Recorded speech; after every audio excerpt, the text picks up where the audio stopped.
Ma non è proprio una parolaccia, nel senso... no, che cos'è? No, lo capisco, è una... Sentita, no, ma certo, Hai detto quella roba lì. Silenzio, però tu l'hai detta. C'è la gran badessa qui, per favore.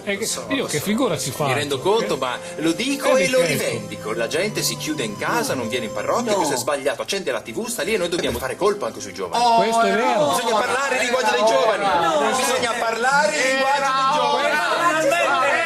Allora, silenzio per favore. Solo a lei io posso far sentire queste canzoni, ma si sì, immagina vabbè, quanti grazie, piccoli personaggi veramente. non capirebbero la grandezza di questo però, messaggio. sì. E anche perché con questa cosa di rottura noi vendiamo qualche disco e rientriamo un po' delle spese, no? Rientriamo delle spese con questa cosa di rottura. Giosaffa, per favore. Però questa cosa di rottura a un certo punto bisogna esagerare, sono anche un po'... Silenzio. Allora, siamo tutti d'accordo, procediamo con questa cosa della rottura. Don Donato? Sì? Gran badessa. Sì, però lei lo deve riprendere perché non siamo in un contesto No, ma gliel'ho detto. Ma Sì? gliel'ho accennato. Ecco. Glielo dico dopo. Glielo dico dopo Ha detto quando una siamo da parolaccia. soli. Sì, è vero, però questa sera cosa fa? Parolaccia umana, che capire?